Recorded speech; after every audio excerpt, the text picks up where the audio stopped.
Louvado seja o nome do nosso Deus, meus queridos irmãos, a começar em nós essa mudança, essa transformação, a responsabilidade que paira sobre cada um de nós. Vamos abrir as Sagradas Escrituras na epístola do apóstolo Paulo aos Romanos, no capítulo de número 6.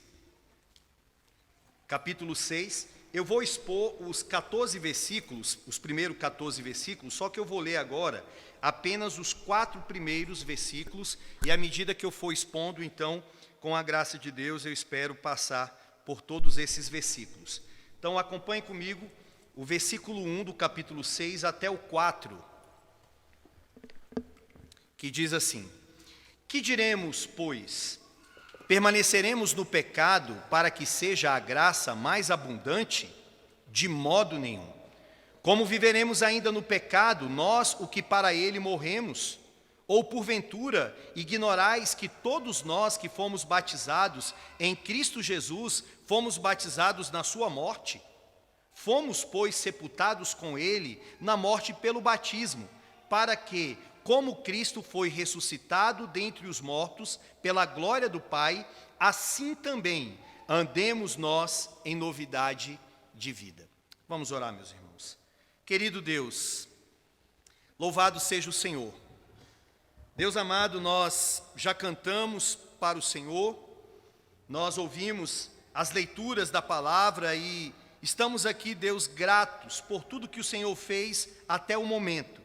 Mas eu lhe peço, Deus, para a tua glória, pelos méritos do teu Filho, a começar em nós precisamos ouvir a tua palavra.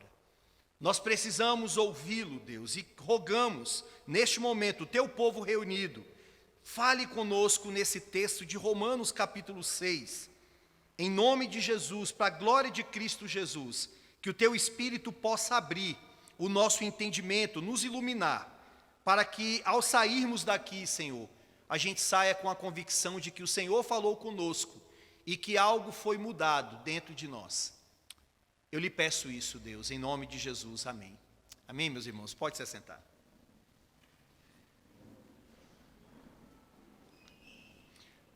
Conta-se a história de alguns monges que eles passavam ao lado de uma linda lagoa, estavam aproveitando aquele ensejo para meditar, para contemplar as obras de Deus, da sua criação. Então eles olhando para aquela lagoa, de repente eles avistaram um escorpião, e aquele escorpião ele tentava sair daquela água segurando em um graveto, mas por mais que ele tentasse, ele acabava voltando para a água, ele não conseguia se equilibrar.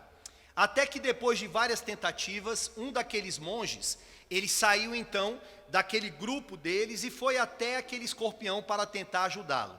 Pegou um pedaço de pau, pegou aquele pau, levou até aquele escorpião, para que aquele escorpião então pegasse naquele pau e ele o colocasse então para fora. Só que quando ele fez aquilo, o escorpião foi descendo pelaquele pau até se aproximar da mão para tentar feri-lo. Então o monge pegou e soltou o escorpião.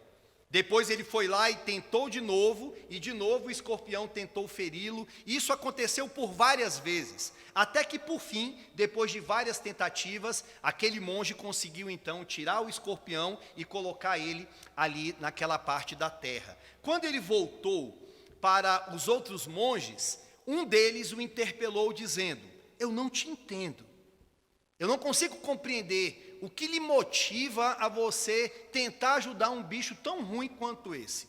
Por mais que você tentasse ajudá-lo, sempre ele retribuía tentando feri-lo. Por que você faz isso? Por que você agiu assim? E aquele monge disse: porque a natureza dele é aquela, é agir daquela forma, mas a minha natureza é outra. Por isso que eu devo agir dessa maneira. Esse texto, meus amados irmãos, que nós veremos nessa noite, que nós veremos agora, ele trata sobre isso. Ele mostra que nós, que fomos justificados pela fé em Jesus Cristo, nós devemos andar em novidade de vida. Nós temos uma nova natureza em Cristo Jesus, novas disposições que nós recebemos pelo Espírito Santo, que nos regenerou, de maneira então que hoje nós devemos andar de uma maneira diferente. Eu intitulei esse sermão como Andando em Novidade de Vida. E nós veremos ele em 3 pontos. Nós veremos que não devemos viver na prática do pecado. Primeiro, porque morremos para o pecado. Segundo, porque essa morte se dá pela nossa união com Cristo e ela é simbolizada pelo batismo. E em terceiro lugar, nós veremos como nos apropriarmos do poder dessa união com Cristo e andarmos em novidade de vida. Então, a ênfase é: devemos andar em novidade de vida porque morremos para o pecado. Que Deus possa, então, falar aos nossos corações e aplicar essa palavra para todos nós. Então, em primeiro lugar, meus irmãos, por que eu e você não podemos viver na prática do pecado? Primeiro, porque morremos para o pecado. Olhe para o versículo de número 1, que diz assim: que diremos, pois? Permaneceremos no pecado para que seja a graça mais abundante? Nós vamos viver no pecado para que venha mais graça sobre nós? Paulo, ele começa aqui essa sessão do capítulo 6 com essa pergunta: vamos permanecer no pecado para que seja a graça de Deus mais abundante? Para nós entendermos a razão dele ter começado com uma pergunta, nós temos que ir lá para o capítulo 5. O capítulo 5, que eu expus na semana passada, ele falou para nós sobre 2 representantes da raça humana, Adão e Cristo. Então, ou seja, diante da humanidade, diante de Deus que criou a humanidade, existe apenas 2 representantes, Adão e Cristo. Adão representou um povo e Cristo representou um outro povo que o Pai deu a ele na eternidade, que são os eleitos de Deus. Por intermédio de Adão entrou a morte no mundo. Por intermédio de Cristo entrou a vida e a justificação. E aí no final do capítulo de número 5, o que Paulo fez? Paulo comparou a obra de um e a obra do outro. Ele mostrou aqui que a obra de Adão, ela trouxe um estrago muito grande à humanidade, mas a obra de Cristo, ela superou em graça, em misericórdia, a obra de Adão.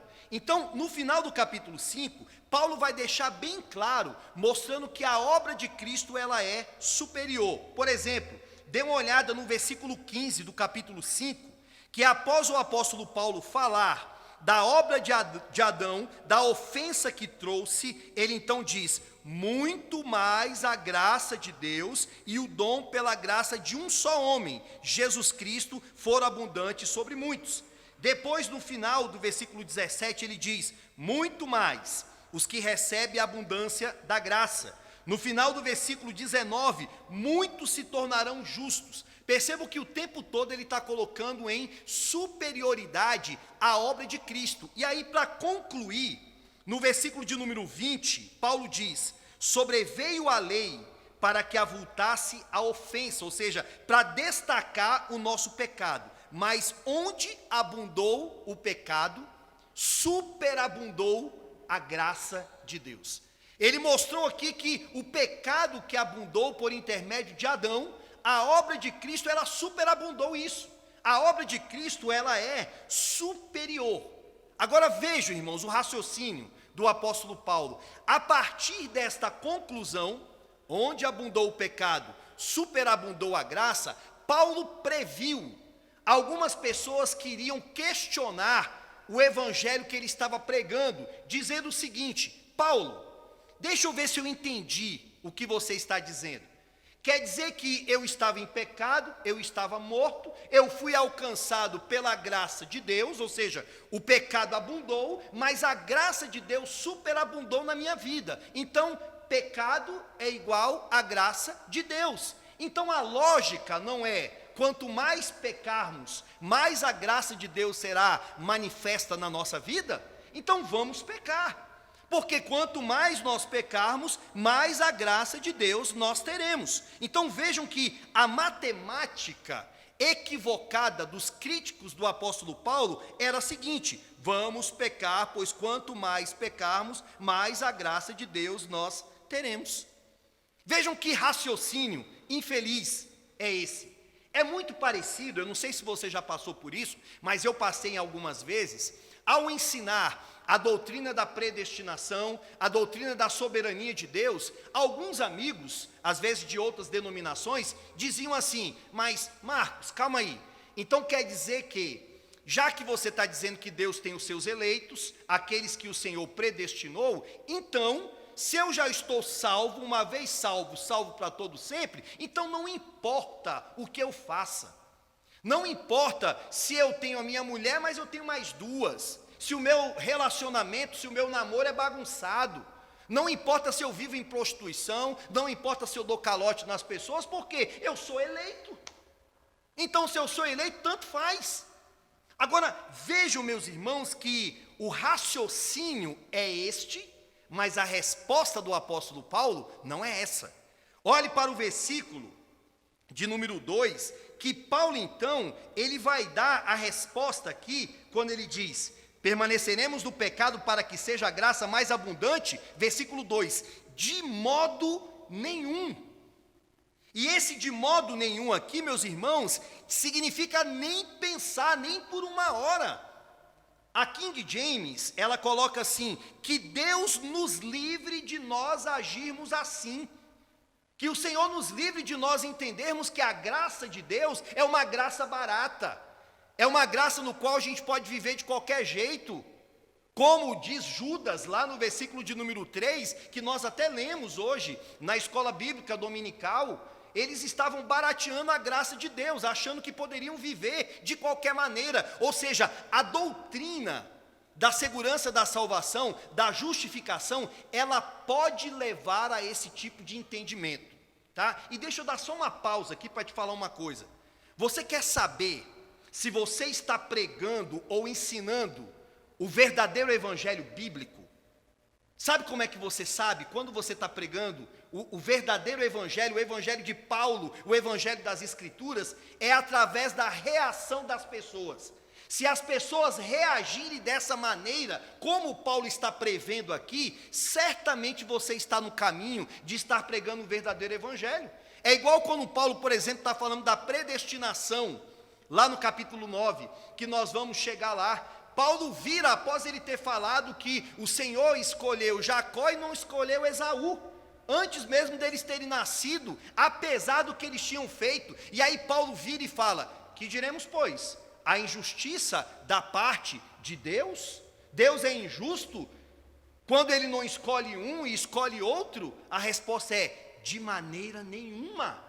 Então vejam que essa doutrina, ela pode levar as pessoas a pensarem assim, mas Paulo aqui, ele coloca de uma forma cabal, de uma forma enfática, de modo nenhum. Essa é a forma dele de falar: não vivam assim. Há uma dupla negativa no texto grego, mostrando que nem pensar. Por quê que Paulo diz que nós não podemos pensar assim? Olha o versículo 2 ainda. Como viveremos ainda no pecado? Nós, o que para ele, morremos. Ou seja, Paulo está mostrando aqui que existe uma anomalia, existe uma inconsistência entre aqueles que são crentes, que são justificados pela fé e querem viver na prática do pecado. Ele está dizendo: essas coisas não andam juntas.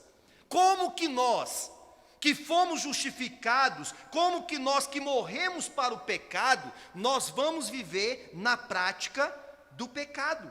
Então, como viveremos ainda, meus irmãos? As duas coisas não cabem, as duas coisas não andam juntas. No texto grego, nós temos aqui um verbo que é o futuro simples, que pode ser entendido ou traduzido assim: nós morremos para o pecado, tempo passado. Então, como viveremos para o pecado? Tempo futuro. Você consegue entender isso?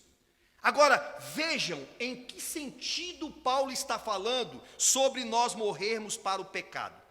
Existem alguns estudiosos que pensam o seguinte: morrer para o pecado é uma analogia que Paulo está utilizando do pecado né, com a morte, então eu tenho que levar até as últimas consequências dessa analogia da morte. Ou seja, uma pessoa que está morta, está ali num caixão, ele não reage a nada externo, ele não vê, ele não ouve, ele não fala. Você pode dar ali um bicudo nele, né, um chute nele, que ele não vai reagir, ele vai continuar do mesmo jeito. E dizem então esses estudiosos, uma vez que você morreu para o pecado, agora você está inerte, insensível ao pecado. Mentira, mentira. A experiência da tua vida, a minha experiência, a própria Bíblia mostra o contrário. Mostra que nós não morremos para o pecado nesse sentido, de que o pecado está muito vivo ainda dentro de nós. Mostra aquilo que Paulo vai falar mais à frente, que o bem que eu quero fazer, esse eu não faço, mas o mal que eu não quero, esse eu faço. Você sabe do que eu estou falando, que o pecado está muito vivo dentro de você. Então, vejam bem, uma regra de hermenêutica. Quando nós encontrarmos dentro de um texto uma frase que ela é repetida mais de 2 vezes ou 2 vezes, você vai ter que dar a mesma interpretação àquelas 2 frases. E digo isso por quê? Porque o texto que fala que nós morremos para o pecado, também lá no versículo 9 e 10, fala que Jesus também morreu para o pecado. Olhe para o versículo 9. Sabedores de que, havendo Cristo ressuscitado dentre os mortos, já não morre. A morte já não tem domínio sobre ele, pois quanto a ter morrido, de uma vez para sempre morreu para o pecado. Ah, meus irmãos, e aí eu te pergunto, Jesus morreu para o pecado nesse sentido que esses intérpretes dizem? Quer dizer que houve um momento que Jesus tinha estímulos para pecar, tinha inclinação para pecar, mas aí chegou um momento que o pecado foi mortificado na vida dele? É claro que não, é óbvio que não. Jesus, ele nunca teve inclinação para o pecado, ainda que as tentações que ele sofreu foram reais, mas quando Jesus aqui morreu para o pecado, ele morreu judicialmente, penalmente, ou seja, ele é o nosso substituto, ele veio para cumprir aquilo que nós não cumprimos e para sofrer aquilo que nós não sofremos na cruz. Então ele cumpriu a pena, a penalidade. Quando ele morreu naquela cruz, a pena foi cumprida. Então, nesse aspecto, Jesus Cristo morreu para o pecado. E pelo fato de nós estarmos unidos a ele, nós também morremos nesse aspecto. Você consegue entender o que é morrer para o pecado? Então, morrer para o pecado quer dizer que o pecado continua vivo na tua vida, mas o pecado, você não deve mais nada, porque você morreu em Cristo. Pelo fato de você estar unido a Cristo, nós morremos com ele pelo fato dele ser o nosso representante. E a grande questão então, para que fique muito claro, eu espero que você entenda isso, se nós andávamos em Adão, estávamos sobre a penalidade do primeiro Adão, agora nós que estamos em Cristo não estamos mais nessa penalidade, porque nós morremos para o pecado. E a questão é, por que você ainda vai continuar andando do jeito que está andando? Por que você ainda vai continuar vivendo do jeito que está vivendo? Se você não está mais em Adão, mas você está em Cristo, se a pena já foi cumprida, é como uma pessoa que passou um tempo numa prisão, cumpriu aquele período, e agora ele sai e ele quer viver como se ele ainda fosse um marginal, fosse ainda um bandido. Meu irmão, viva como se você está em Cristo. Qual é a aplicação para a nossa vida nessa noite em relação a esse primeiro tópico? O que o Senhor fala para nós? Crente não vive na prática do pecado. Crente não vive na prática do pecado. O pecado na vida do crente é um acidente. Eu não estou ensinando aqui, a Bíblia não ensina um perfeccionismo. A Bíblia não ensina, como disse John Wesley, por mais que foi um grande homem de Deus, mas a chamada santificação plena, que chega um ponto que você fica plenamente santo aqui nessa terra. Mentira! Nessa terra nós vamos lutar contra o pecado, nessa terra nós vamos lutar até o último dia, mas nessa terra também, em Cristo Jesus, nós fomos libertados do poder do pecado. Em Cristo Jesus, nós temos poder para resistir ao pecado. Eu não falo que todas as vezes nós vamos conseguir, mas só que crente, ele não vive nessa prática. De maneira, meu irmão, que se você, sendo um cristão, vive na prática do pecado, não confessa pecado, não se preocupa com o pecado, não se incomoda com o que está acontecendo na sua vida, provavelmente você não é um cristão. Provavelmente, meu irmão, você simplesmente é um nominal, um crente nominal, que vem no culto, que gosta do pessoal, que acha legal, é descontraído a turma daqui, conversar com eles, é passar a noite.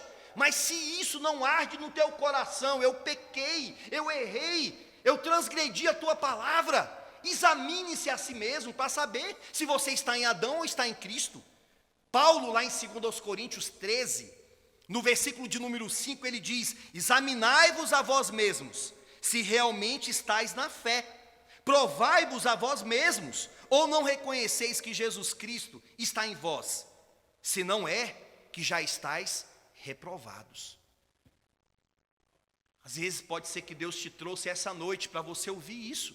Você está em Cristo? Examine a sua fé, como você tem andado. Deixa eu te falar uma coisa que certamente você já sabe, mas como disse Paulo, eu não me canso de vos falar as mesmas coisas, pois é segurança para vós. Jesus, em Cristo, Ele nos livrou da condenação do pecado. Nenhuma condenação há para aqueles que estão em Cristo Jesus. Ele nos livrará da presença do pecado. Vai chegar um ponto que o pecado não existirá mais na tua vida, mas hoje, no presente, Jesus, Ele te livra, ou melhor, Ele já te livrou do poder do pecado. Na cruz do Calvário, o povo de Deus foi liberto disso. Pecamos ainda sim, mas não somos mais escravos do pecado. Quando Jesus disse lá em João 8, todo aquele que peca é escravo do pecado, nós éramos assim quando estávamos em Adão. Hoje eu e você somos uma nova criação em Cristo Jesus, como disse o texto de 2 Coríntios 5, 17. E lá em 1 João 2, 5, 9 diz: nisto sabemos que estamos nele, aquele que diz que permanece nele, esse deve andar assim como ele andou. Você permanece em Cristo? Você está em Cristo? Isso aqui não é lenda, isso aqui não é balela, isso aqui é verdade. Se você está em Cristo, você deve andar como Ele andou. E se a Bíblia está dizendo que você deve andar como Ele andou, é porque o Espírito de Deus vai te capacitar a você realizar isso. Resumindo, um cristão sincero, ele não vive na prática do pecado. Agora, em segundo lugar, senhoras e senhores, meus irmãos, nós não devemos viver na prática do pecado. Por quê? Porque essa morte que nós morremos para o pecado, ela se dá pela nossa união com Cristo, e ela é simbolizada pelo batismo. Olhe para o versículo 3, até o versículo de número 5, que diz assim: ou porventura ignorais que todos nós que fomos batizados em Cristo Jesus, fomos batizados na sua morte. Fomos, pois, sepultados com ele na morte pelo batismo, para que, como Cristo foi ressuscitado dentre os mortos pela glória do Pai, assim também andemos nós em novidade de vida. Deixa até o 4 aqui. Deixa eu te fazer uma pergunta. Quantos aqui, por favor, se você quiser, levante sua mão. Quantos aqui já foram batizados? Batismo mesmo, nas águas. Quantos aqui já foram batizados? A grande maioria, ou todos aqui, né? Vejam, o que significa o batismo? O Dr. R.C. Sproul, ele coloca assim: batismo é o sinal sacramental da nova aliança. É o sinal por meio do qual Deus sela sua promessa aos eleitos de que eles estão incluídos na aliança da graça. O batismo que vocês foram submetidos e participaram, ele aponta para várias coisas. Dentre elas, preste atenção, o que o batismo simboliza? Ele é um sinal e selo de que nós estamos em Cristo. Então, quando os senhores e senhoras foram batizados, estavam passando para as pessoas o seguinte: eu não estou mais em Adão, agora estou em Cristo, estou unido a Cristo. O batismo também, ele é um sinal da regeneração. Não quer dizer que o batismo em si, ele regenera, como diz a Igreja Católica, Apostólica Romana, mas o batismo aponta para isso, aponta que nós recebemos um coração novo, não mais um coração de pedra, agora um coração de carne, predisposto para adorar a Deus, aponta também para a remissão dos nossos pecados, aponta para o fato de que pertencemos à família de Deus e de que o Espírito Santo habita em nós. Então, quando você foi batizado, o batismo estava apontando para essas realidades, não como um fim em si mesmo, não como um ex opere operato, ou seja, o batismo fazia isso, mas o batismo apontava para essas realidades. De maneira então que você estava dizendo através do batismo: eu morri para o mundo, eu morri para o pecado, agora eu sou uma nova criatura, agora eu tenho um compromisso com o meu Senhor, com o meu irmão mais velho, que é o meu Senhor Jesus Cristo. E a questão é o seguinte: se você passou pelo batismo, como que você vai viver na prática do pecado?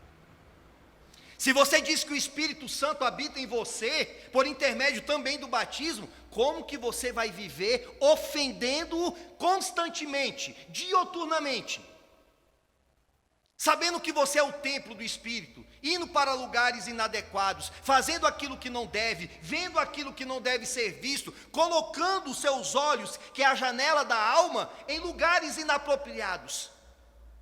Vocês estão entendendo o que Paulo é como se Paulo encurralasse os seus ouvintes, tentando mostrar bem assim: olha, hoje não tem escapatória para você, ou você é ou você não é, ou você toma vergonha na cara ou você não toma, ou você continua do jeito que você está. Agora vejam bem, o batismo apontou para isso. Não quer dizer que o batismo salva, mas o batismo é um selo, o batismo é um compromisso que foi feito diante das pessoas. E eu vejo, meus irmãos, todos nós que já fomos batizados, é uma grande responsabilidade.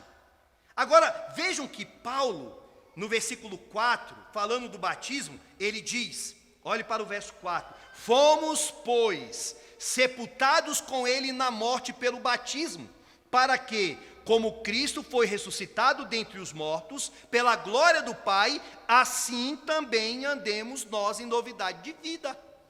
Você foi sepultado pelo batismo, o batismo apontou para essas realidades. Então, o que temos que fazer? Andar em novidade de vida. Cristianismo não é um salto da justificação para a glorificação. Cristianismo, para aqueles que vão viver aqui, ele tem aí, intermediariamente, a santificação, a mudança de caráter, a mudança de postura, a metanoia, a mente mudada, transformada pelo Espírito Santo. O Espírito está nos lapidando, nos moldando todos os dias. Ele pega aqui um homem bruto como esse e como você e vai te lapidando, vai moldando. Irmãos, eu tenho um amigo, eu sempre fico pensando no pastor Ivanildo como se fosse ali o Moisés, quando Moisés diz assim: não havia homem mais manso do que Moisés. Você até pensa bem assim: rapaz, esse cara, como é que ele fala desse jeito, né? Homem manso, porque Deus trabalhou no coração dele. O Ivanildo que eu conheci era um homem bruto, que andava com 2 pistolas na cintura, fazia horrores na cidade ocidental, todo mundo temia, todo mundo tinha medo do Ivanildo. E aquele homem foi alcançado pela graça, aquele homem se converteu. Gente, quando eu converso com o Ivanildo ficou tão manso que ele ficou até bobo. Sabe, quando você olha e diz assim: rapaz, o que aconteceu com você? Homem manso, sabe, você vê literalmente o brilho do Espírito. Tem hora que a gente acha estranho falar nisso, mas você vê o brilho do Espírito naquele homem, você vê a mansidão, você vê o discernimento. Por quê? Porque Deus muda. Deus faz com que a gente ande em novidade de vida. Não é por você, meu irmão, é por causa do Deus que está em você, que vai levar essa obra até o fim, que vai transformar você, a imagem do Filho dele. É isso que ele está fazendo, mudando a nossa vida. Agora, vejam que doutrina preciosa é essa que está aí no versículo 5. O versículo 5, Paulo, ele vai mostrar para nós que, ele já mostrou que o batismo, ele é um símbolo dessa mudança, mas vejam que ele vai falar que essa mudança, ela ocorre porque nós estamos em Cristo. Olhe para o verso 5, que diz: porque se fomos unidos com ele na semelhança da sua morte, certamente o seremos também na semelhança da sua ressurreição. Mais uma vez, se fomos unidos com ele na semelhança da sua morte, certamente o seremos na semelhança da sua ressurreição. Sabe o que Paulo está dizendo aqui? Paulo está dizendo que a morte de Cristo foi a tua morte. A ressurreição de Cristo foi a tua ressurreição, porque você está unido a Ele, e não mais unido a Adão. Irmãos, tem vários e vários estudantes das Escrituras que eles fazem vários trabalhos monográficos, dissertações, somente sobre a palavra em Cristo, em Cristo. Várias vezes, por exemplo, o que lemos hoje: se alguém está em Cristo, nova criatura é. Quem está em Cristo é uma nova criatura. Paulo lá em Efésios, no capítulo 1, versículo 3, ele diz: bendito o Deus Pai de nosso Senhor Jesus Cristo, que nos abençoou com toda sorte de bênção espiritual nas regiões celestiais em Cristo, assim como nos predestinou nele. Veja, tudo é nele, está nele. Então o que Paulo está dizendo aqui é: quando Cristo morreu, você morreu com ele. Quando Cristo ressuscitou, você ressuscitou com ele. Você está unido a Cristo. Por isso, meu irmão, é inadmissível que nós vivamos como se não estivéssemos nele. É inadmissível que a gente viva dessa forma. Sabe uma coisa que me impactou muito, meus irmãos? O fato de nós estarmos em Cristo. Escute isso. A Bíblia diz que o salário do pecado é a morte. Sabia que quando você morrer, a morte do cristão, ela não é o pagamento do pecado? Não é mais. Por quê? Cristo morreu no nosso lugar. Quando Cristo morreu no nosso lugar lá na cruz, ele estava cumprindo Romanos 6:23, o salário do pecado é a morte. Então ali se cumpriu. E como você estava nele, você está nele, a paga do pecado não se cumpre mais na sua vida, já foi cumprido. Então hoje a morte para o crente, pelo fato dele estar unido a Cristo, é bênção. É bênção de Deus. Morrer estando em Cristo é ir direto para os braços do Pai. Morrer estando em Cristo é deixar esse mundo mau, os dilemas desse mundo, o sofrimento desse mundo. Veja que maravilhoso, por isso que Paulo disse: eu não sei o que eu faço, se eu vou direto para a presença do Senhor, ou se eu fico aqui e continuo trabalhando para a glória do meu Senhor. Agora, em terceiro, em último lugar, meus irmãos, não devemos viver na prática do pecado.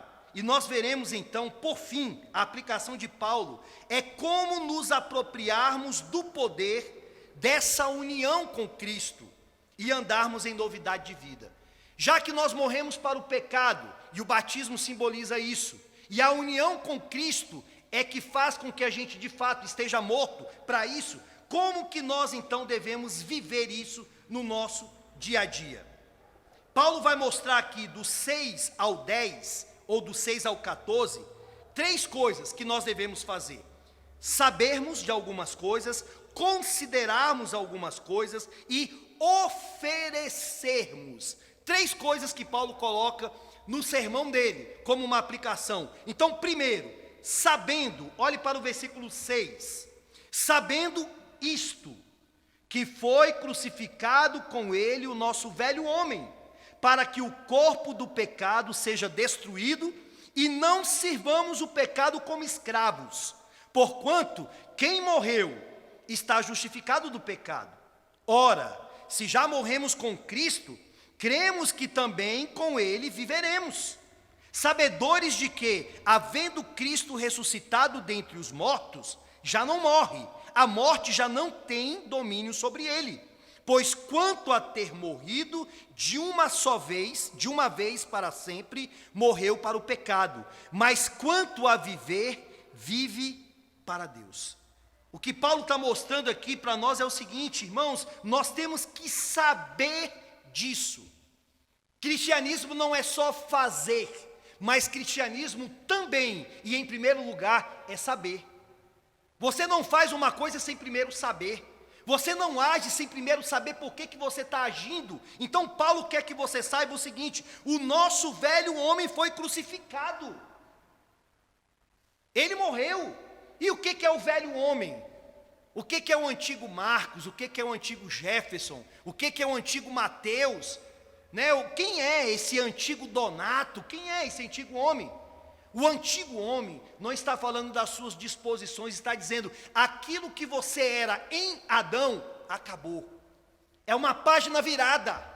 Agora você está em Cristo. Agora você tem que viver para Cristo e vai entrar na eternidade com Cristo. Não tem nada a ver mais com Adão caído.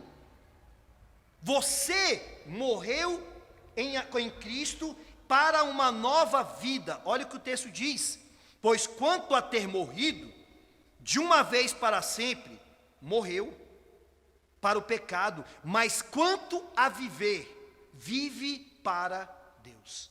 Vive para Deus. Vive para o Senhor, ou viva para o nosso Deus. Agora no verso 11, após Paulo falar sobre o sabendo, agora ele vai falar: considere algumas coisas. E o reverendo Augusto Nicodemos, eu vou pegar isso aqui dele, ele diz: tome posse dessas verdades. Olhe para o verso 11. Assim também vós considerai-vos, ou tomem posse, considerai-vos como mortos para o pecado, mas vivos para Deus em Cristo Jesus. Que não reine, portanto, o pecado em vosso corpo mortal, de maneira que obedeçais às suas paixões. Sabe o que Paulo está dizendo aqui, em outras palavras? Imagine uma mulher que casou, só que ela quer viver como solteira. Ou o homem que casou esquece que agora é uma vida diferente, que ele tem que ter ali aquelas diretrizes, o comportamento de um homem casado, mas ele quer viver como solteiro. Ele quer viver ainda dando aquelas voltinhas, saindo, não dando satisfação, não cuida da esposa, ou a esposa não cuida do esposo. Então ele esqueceu, ou ele não entendeu ainda a nova situação dele.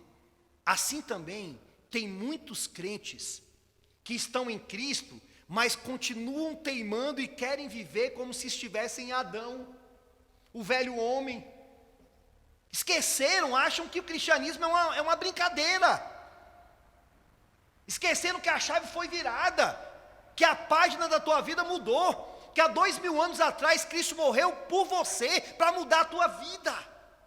Então não viva mais como se você estivesse em Adão. Não envergonhe o nome do Senhor. Como o próprio Paulo, falando acerca dos judeus, lá no começo da epístola, ele falou: o nome de Deus está sendo blasfemado perante as outras nações por causa de vocês.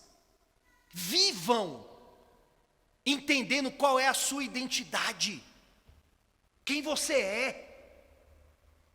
Não titubeie a sua personalidade, o seu jeito. Você é cristão, você é servo de Deus. Não se envergonhe de ostentar o nome de Cristo Jesus. Tem um hino, eu não lembro o número desse hino, que fala: direi ao mundo que eu sou crente e que por Cristo vou viver. É um hino de testemunho. Eu vou mostrar ao mundo quem eu sou em Cristo Jesus. E aí, por fim, Paulo então, após falar: saibam disso, considerem isso, então no versículo 13 ele diz: ofereçam. Olhe para o verso 13. Versículo 13 diz: nem ofereçais cada um os membros do seu corpo ao pecado, como instrumentos de iniquidade, mas oferecei-vos a Deus, como ressurretos dentre os mortos, e os vossos membros a Deus, como instrumentos de justiça. Tudo seu é de Deus. Deus tem direito sobre a tua vida pela criação, pela redenção e pela habitação do Espírito. O corpo que é você, mas esse corpo pertence a Cristo. Ofereça tudo que o Senhor lhe deu para Ele, para o serviço dele. Honre o nome de Jesus Cristo no seu trabalho, na sua profissão, na sua vocação. Deus te chamou para ser um músico, Deus chamou você para ir lá para um outro país. Honre o nome dEle, glorifique o nome dEle em todas as coisas, glorifique o nome do Senhor através da música. SDG, somente a Deus a glória, como faziam grandes compositores que nós temos.